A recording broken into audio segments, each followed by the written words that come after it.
Hey, what's going on guys? It's Thomas here, back with another video. And today I wanted to talk to you guys about what I think are the 15 most important moments of my life so far. These were all done off the top of my head, so they're not in any specific order, so maybe the timeline might be a little screwed up, but don't worry, I'll be adding in the years at the bottom left of the screen right there. Anyways, let's get right into it. Number 1. Me being born.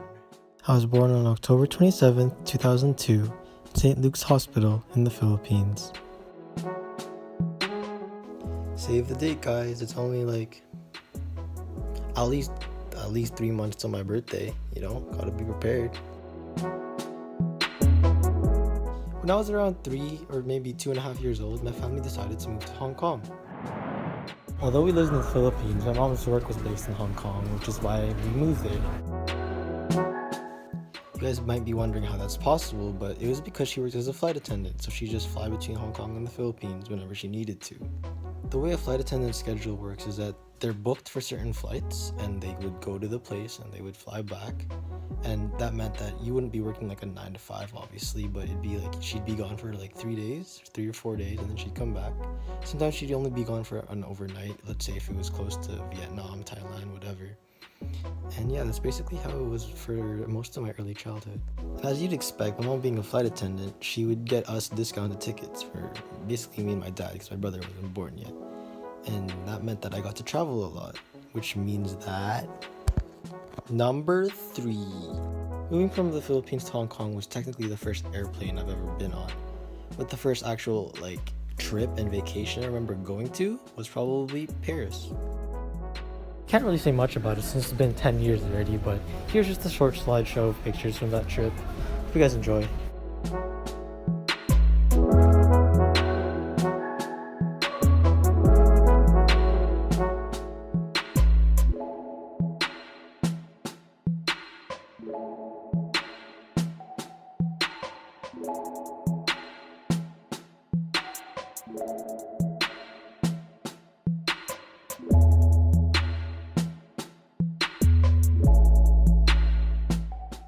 Can you name any place that you have to be stuck in for 14 years legally with no other options? The only 2 answers to that I can think of are prison and school. So obviously I'd have to include the first day of school on this list. Hopefully I won't have to add first day in prison. First school I ever went to was St. Island Kindergarten back in Hong Kong. I started when I was only 3, which is really early by Canadian standards. Fun fact about me, I've been to almost 7 different schools throughout my whole life. After St. Island Kindergarten, I went to Greenfield School. After that, I went to Kowloon Junior. And then after that, I went to Delia Mankey. First school I went to in Canada was Arthur Wright Community School. And then after that, I went to Immaculate Heart of Mary School. And now, obviously, I go to Kelvin High School. That's 7. By next year, it's gonna be 8.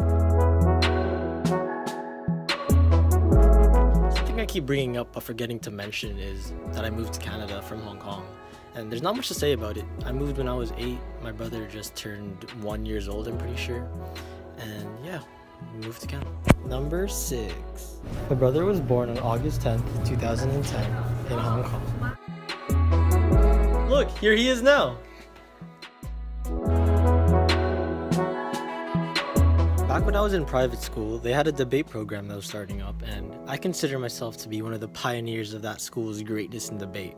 The program was just starting up once I reached grade 7 and grade 8, and after a okay grade 7 year, in grade 8 I think I did amazing. I was consistently placing top 10 in every tournament here in Winnipeg, so my partner and I got invited to the Donna Ho Cup in Halifax.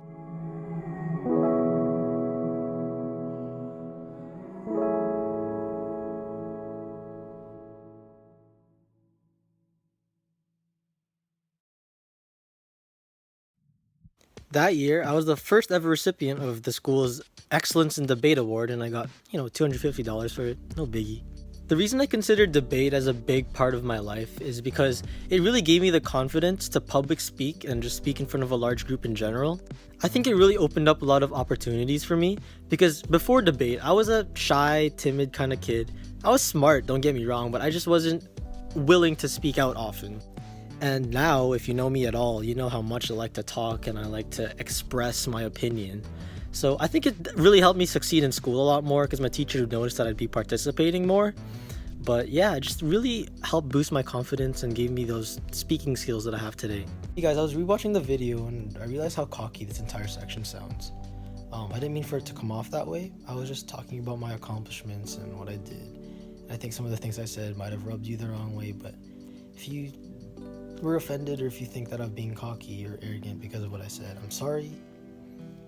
Take it lightly, take it with a grain of salt. A lot of the things I said were meant to be playful. Other than that, let's get back to the video. Someone once said that you can be bad at something but still love it to death. They were probably talking about me in basketball. I first started playing in around grade 6, and I think I really started getting into it around grade 8 back at my private school. Ever since then, I fell in love with the game, and although I haven't put much dedication or much time and effort into it as other people have, I still love playing it with friends. You know, I never take it too seriously, but it's just a really fun sport for me to play and just to watch in general. The last hobby I'll talk about on this list is photography. Random pictures. But I really fell in love with it towards the end of grade 10. That's when my dad first said, you know, Thomas, here, you're old enough, I trust you with this, so if you want to get into photography, let me know and you can use my old camera. But yeah, ever since then I've basically just been taking pictures whenever I can, going out with friends for photo shoots and all that. And I'm just going to showcase just a couple of my favorite shots. I asked my friends for their permission before I post them, don't worry, so I'm not going to get sued. But yeah, here, hope you guys enjoy, and see you in the next one.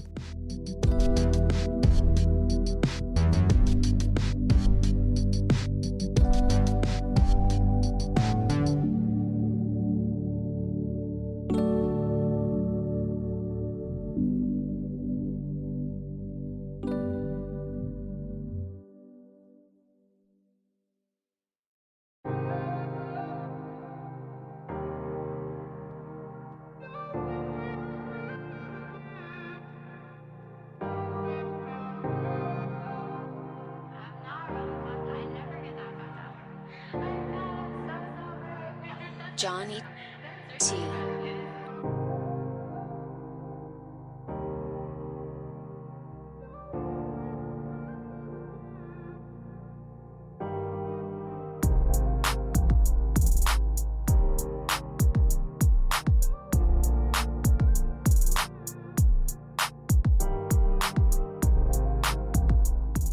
The next few are going to be pretty brief because there's not much to say about them. And for number 10, I'd say my first phone.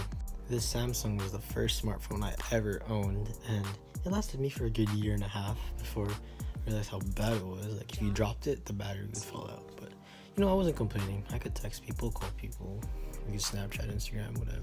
But yeah, the beginning of history.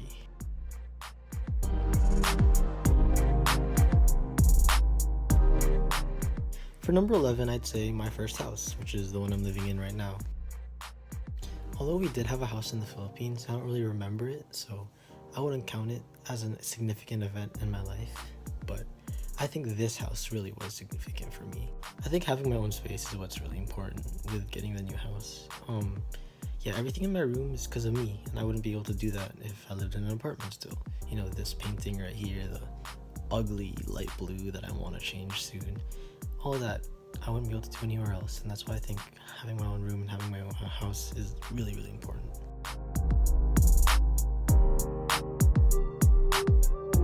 Number 12 would be learning how to play the piano.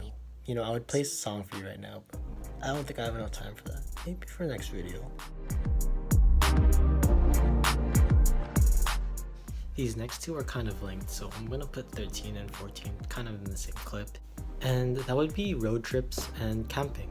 The thing that sets Canada apart from Hong Kong and the Philippines, where I used to live, is how big it is. Just so much space to explore, so much green space in general. And we've never been on a road trip before Canada, because Hong Kong, you can't really drive anywhere, and Philippines, you could, but it's not as fun as a Canadian road trip. And camping. Every year my family goes with a bunch of our family friends to go camping. And the first year we did it, there was only a group of about maybe 15 of us. And as of 2018, last year, there's probably 35 of us, and it's interesting to see how kind of everybody invited their friends and they just tag along each year and they bring new friends, and just overall like a really great experience, and I look forward to it every single summer. The last one I'm going to talk about is my trip to the Philippines this last November. It's kind of interesting to note how this whole video I've talked about Hong Kong and Canada, but not much about the Philippines where I was born. When we lived in Hong Kong, it was a lot easier to get to the Philippines. It was a 2-hour airplane ride and boom, we were there. But now that we're in Canada, it's been a lot harder to get there. The last time we went to the Philippines before 2018 was 2010, 8 years ago, which is a long time. A lot has changed. My brother went from a little baby to an 8-year-old, and I went from a little 9-year-old to a 16-year-old. So obviously, we went to visit our relatives and all that, but I think the biggest impact had on me was just seeing how life is there, how life would be for me there, compared to how life is for me right now. You know, a lot of things would be different if we didn't move from the Philippines. So I'm gonna end off this video just with a little clip of me swimming in the ocean.